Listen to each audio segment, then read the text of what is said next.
India voice, आपकी सोच, आपकी आवाज।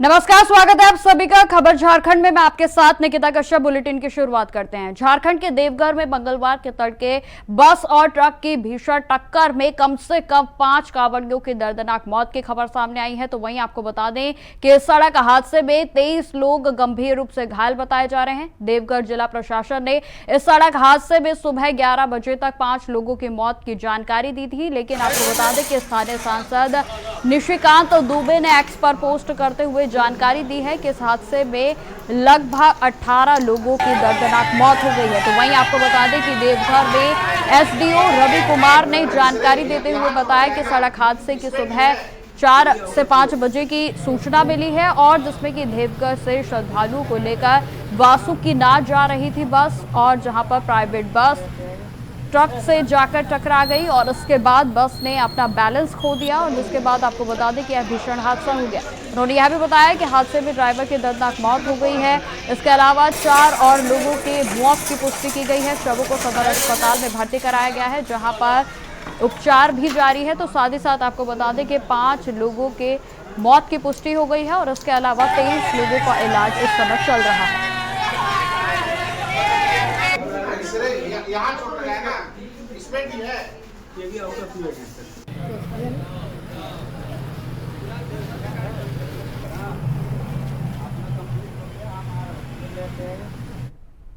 अब खबर जमशेदपुर से है, जहां पर सिद्धघोड़ा छठ घाट पर गंगा आरती में भक्ति की शक्ति देखने को मिली। जी हां, आपको बता दें कि झमाझम बारिश के बीच भी लगभग 1 घंटा चलने वाली गंगा आरती में खास से लेकर आम लोग भीगते हुए भगवान शंकर की स्तुति के साथ गंगा आरती का आनंद लेते हुए नजर आए।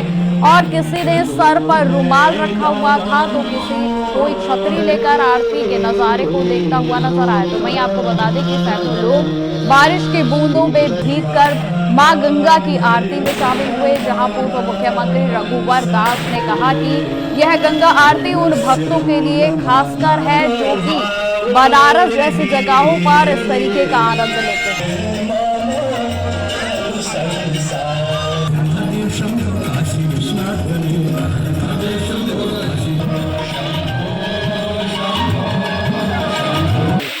बुलंद आवाज में जयकारे का सावन के तीसरे सोमवार को जलाभिषेक यात्रा के साथ साथ बनारस से हमारे आचार्य आकर गंगा आरती का कार्यक्रम आयोजन होता है, ताकि जो जमशेदपुर की जनता बनारस की आरती को नहीं देख पाते हैं, वर्ष में एक बार इस शिवधाम में गंगा आरती के माध्यम से उनकी जो भी मां गंगा से कामना वो यहाँ के पूर्ण कर इस अवसर पर समस्त धर्म प्रेमियों को गंगा मैया से सभी को सुखी संपन्न।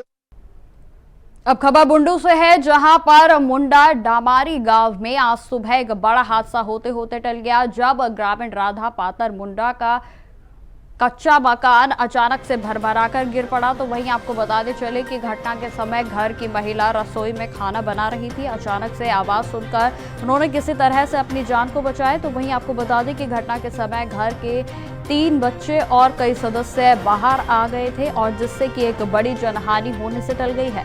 हादसे के तुरंत बाद पीड़ित परिवार ने मुखिया को इस पूरी जो सूचना है वो दी गई। तो वहीं आपको बता दें कि पीड़ित परिवार का कहना है कि उनका घर पहले से ही जर्जर स्थिति में था और अब पूरी तरह से टूट जाने के कारण वे खुले आसमान के नीचे रहने को मजबूर हो गए हैं। परिवार ने सरकार से शीघ्र ही मुआवजा दिलवाने और प्रधानमंत्री आवास योजना के तहत नया घर आवंटित करने की मांग की है। स्थानीय प्रशासन से हस्तक्षेप की अपील की गई ताकि प्रभावित परिवार को जल्द से जल्द राहत मिल सके।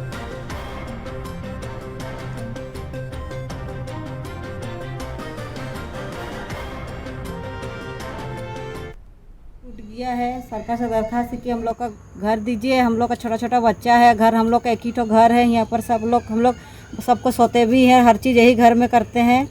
हम लोग को जल्दी से जल्दी घर देने का कोशिश कर दीजिए, नहीं तो हम लोग को रहने का बहुत दिक्कत होगा। और सबको हम लोग ज़्यादा परिवार है, सास ससुर सब यही घर में रहते हैं, वैसे सब लोग हम लोग और रहने का ऐसा सुविधा नहीं है। हम लोग का बहुत दिक्कत होगा हम लोग का ये रहने में भी। कब धंसा ये वाला? आज सुबह 7 बजे आसपास धंसा है। हम लोग का घर सुबह सुबह 7 बजे करीब टूट गया है। उसके बाद खाना बना रही थी, उठो निकल के भागी और हम लोग भी भागे। पूरा धंस के ये हो गया घर। बच्चा सब कहाँ था? बच्चा लोग भी निकला था घर से, अच्छा, बाहर तरफ खेलने गया। कितने लोग रहते हैं आप लोग? हम लोग 6 आदमी हैं। 6 आदमी इसी घर में रहते हैं? इसी घर में रहते हैं। अब कहाँ रहिएगा आप लोग? अब कहाँ रहेंगे? आप लोग से दरखास्त है कि आप लोग हम लोग को रहने का घर दीजिए। क्या नाम है आपका? राधा पात्र। राधा पात्र। अब खबर सरायकेला जिले से है, जहां साइबर ठगी का मामला सामने आया है। आपको बता दें कि जिसमें बच्चों के नाम पर सरकारी योजना का लाभ दिलाने के नाम पर लोगों से ठगी करने की कोशिश की जा रही थी। आपको बताते चले, एक जालसाज युवक कॉल कर खुद को बाल विकास परियोजना पदाधिकारी बताते हुए लोगों को गुमराह कर रहा था। और जब गुमहरिया की सीडीपीओ दुर्गेश नंदिनी ने इस बारे में पूछा गया तो उन्होंने कहा कि मैंने खुद उस नंबर पर कॉल की और पूछा कि गम्हरिया किस जिले में है, तो आरोपी ने तुरंत कॉल को कट कर दिया। तो वहीं आपको बता दें कि आगे यह भी जानकारी दी गई कि ऐसे 2 से 4 मामले सामने आ चुके हैं, जिनमें ठगों ने आंगनबाड़ी सेविकाओं और अभिभावकों को निशाना बनाने की कोशिश की है। और इस मामले में आंगनबाड़ी सेविकाओं को प्राथमिकता रिपोर्ट दर्ज कराने के भी निर्देश दिए गए हैं। उन्होंने आम नागरिकों से सतर्क रहने की अपील की है और कहा है कि अगर कोई योजना आती है तो उसकी जानकारी सीधे आंगनबाड़ी सेविका के माध्यम से ही दी जाएगी। अनजान नंबरों से आने वाली योजनाओं से संबंधित कॉल और या फिर पैसे भेजने की बातों पर विश्वास न करें और तुरंत स्थानीय थाना या साइबर सेल को रिपोर्ट करें।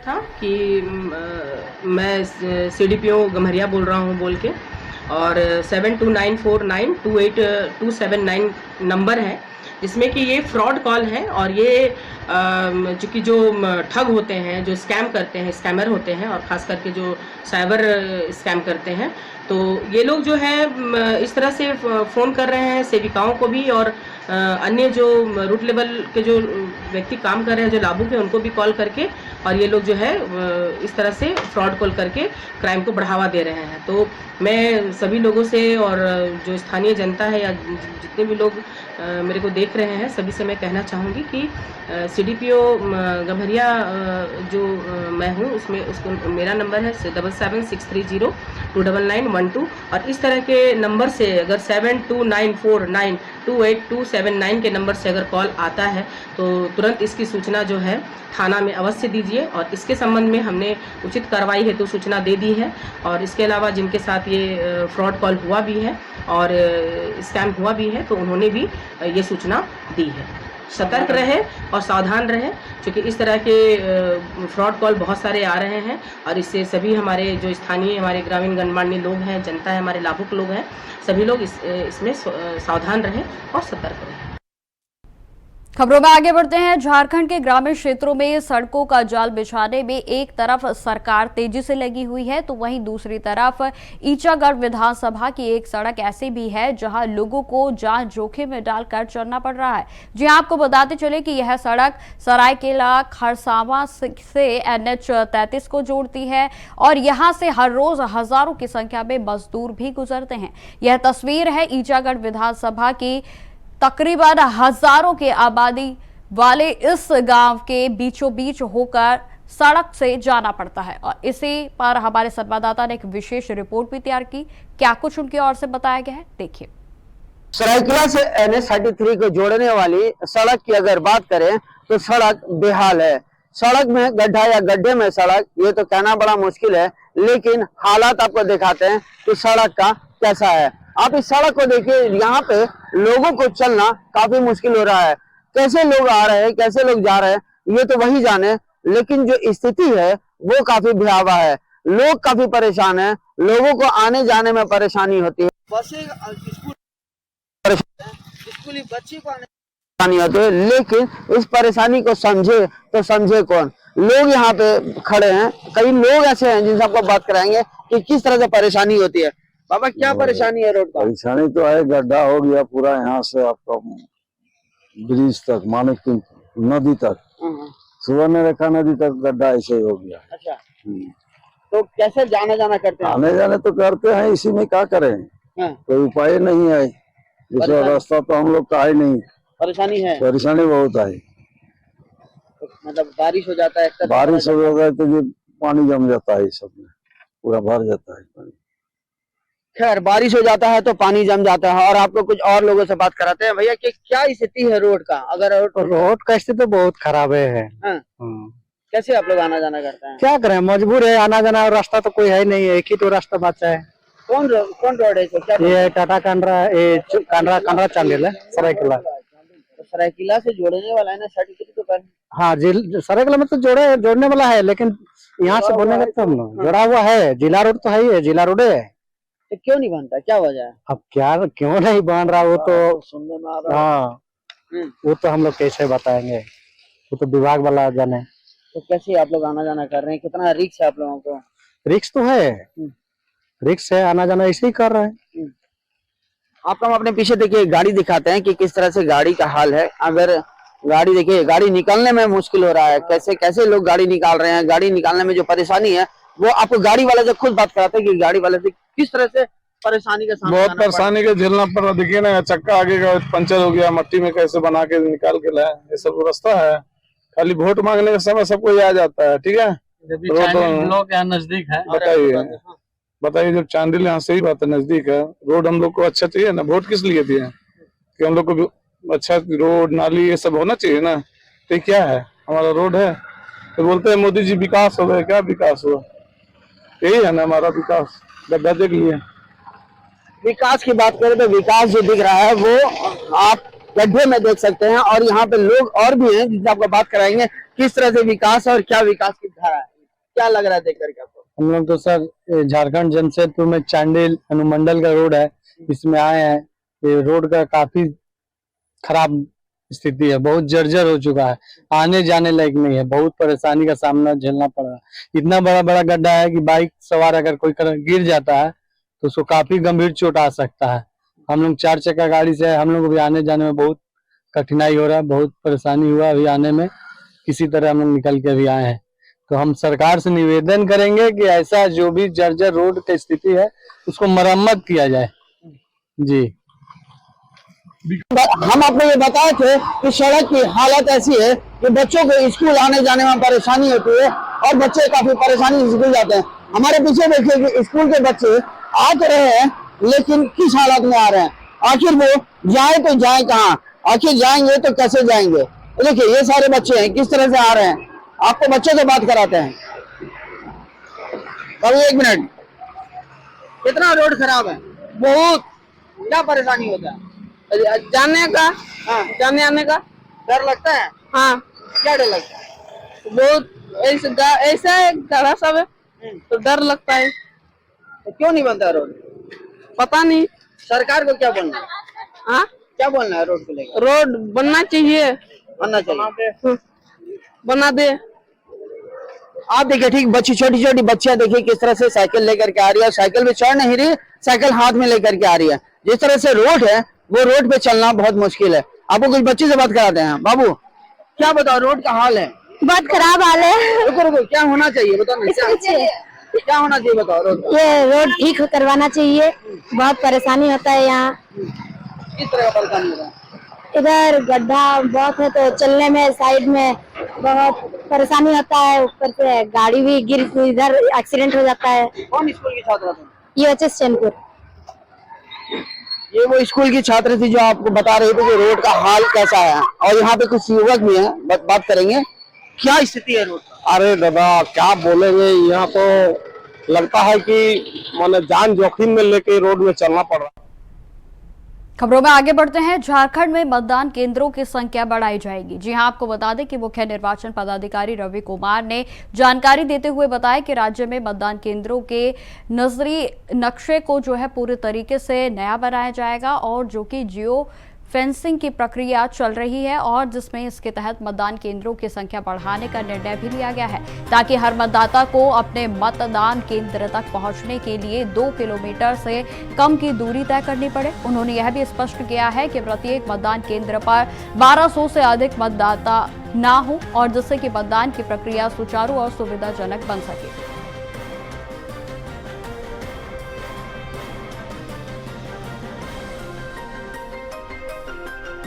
पब्लिक का वोटर का सुविधा कराने के लिए कमीशन अभी पर निर्णय लिया 1500 वोटर से 1200 करने के लिए। कमीशन का पूर्व में भी निर्देश है 2 किलोमीटर का ऊपर उनका रेजिडेंस नहीं रहना चाहिए, उनका 2 किलोमीटर का अंदर करना है, वो पहले ही कमीशन का निर्देश है। अभी वर्तमान में वो 2 नाम्स में हम लोग रीऑर्गेनाइज कर रहे हैं पूरा झारखंड में। अभी बूथ लगभग 4-5 हजार बूथ बढ़ाने की संभावना है। अभी सभी जगह पर काम हो रही है, उन लोग कर रहा है उसी को। उम्मीद है नेक्स्ट वीक तक उन लोग अपने काम का पूरा कर लेंगे ताकि वो कोई भी वोटर 2 किलोमीटर के ऊपर अपने नहीं चलना पड़े, ताकि साथ में 1200 वोटर होगा, ताकि वो लाइन भी होगा। पहले भी हम लोग को बहुत व्यवस्था कर दिया, लास्ट बार भी लाइन का कम कर दिया, कमीशन कर दिया था, और कम कराने के लिए उनको सुविधा बढ़ाने के लिए काम करने के लिए निर्देश दिया, उस आधार पर काम कर रहा है उसी को। अब खबर बोकारो के तुपकाडीह में आयोजित आम सभा में छोटा नागपुर परिवहन कामगार यूनियन के सचिव फुरकान अली ने कहा कि 60 साल के बाद भी विस्थापित गांव का विकास नहीं हो पाया है। यहां ना तो सड़कों की समुचित व्यवस्था है और ना ही नाली का निर्माण हुआ है। केवल कागजों पर ही CSR फंड के विकास कार्य दिखाए जाते हैं, लेकिन धरातल पर विस्थापित गांव के लोग धूल उड़ाते हुए और जहरीली गैस के कारण अपनी जान गंवा रहे हैं। तो वहीं आपको यह भी बता दें कि फुरकान अली ने आगे यह भी कहा कि हम लोग स्थानीय रियायत और बार बार नौकरी का दावा किया गया है, पर अब तक कोई भी रोजगार उन्हें नहीं मिला है। तो साथ ही उन्होंने यह भी कहा कि झारखंड खनिजों का खजाना है, लेकिन चंद्रपुरा में मेगावाट कंपनी में स्थानीय निवासियों को प्राथमिकता नहीं दी जा रही है। उन्होंने कहा कि अब हम अपनी एकजुटता के साथ अपने हक के लिए संघर्ष करेंगे और जरूरी लड़ाई लड़ने से पीछे नहीं हटेंगे।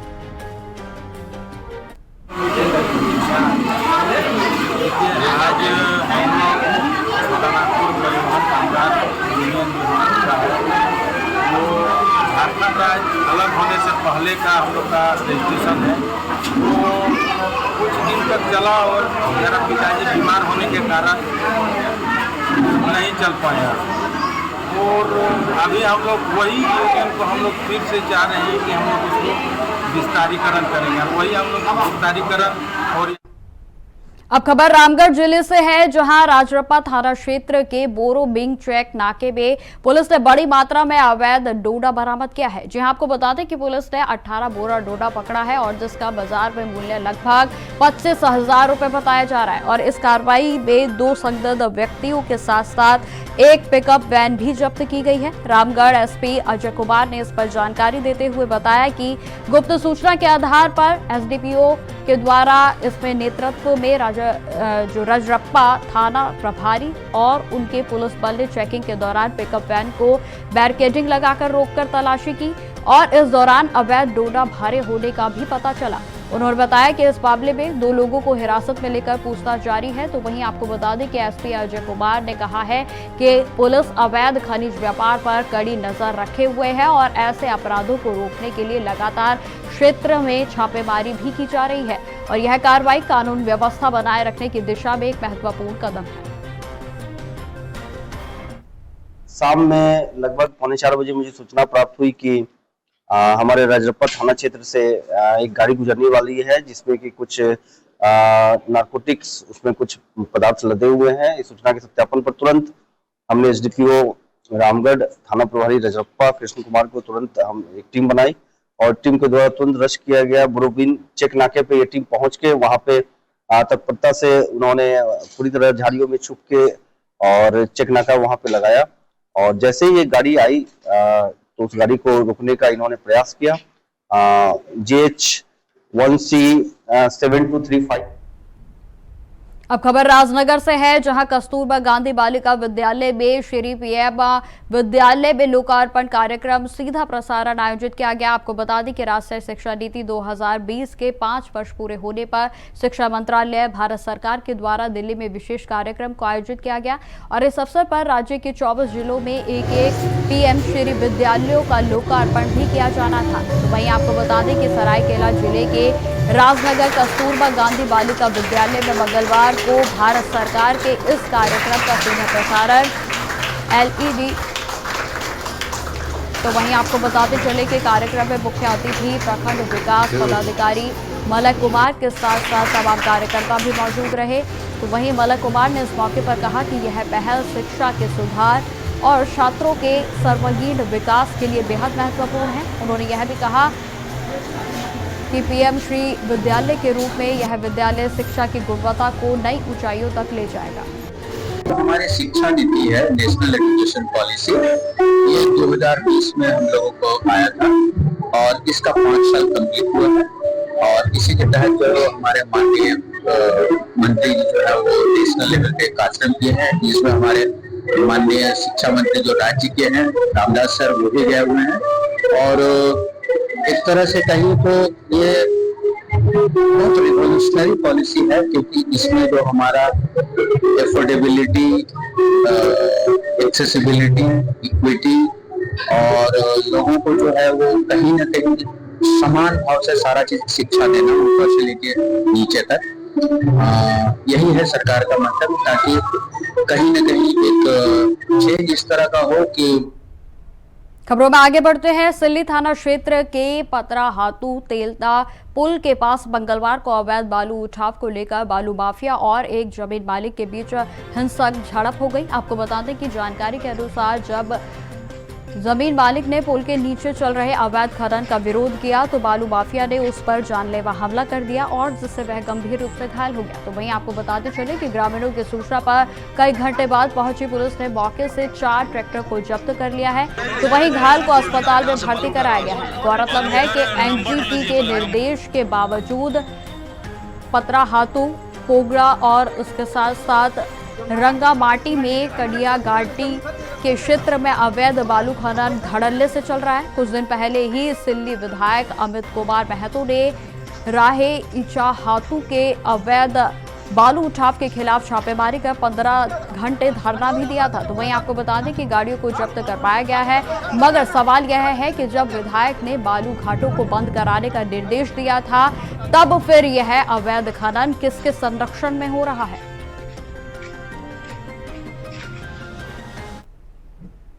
तो फिलहाल इस बुलेटिन में इतना ही। देश दुनिया की तमाम खबरों की जानकारी के लिए बने रहें हमारे साथ। नमस्कार।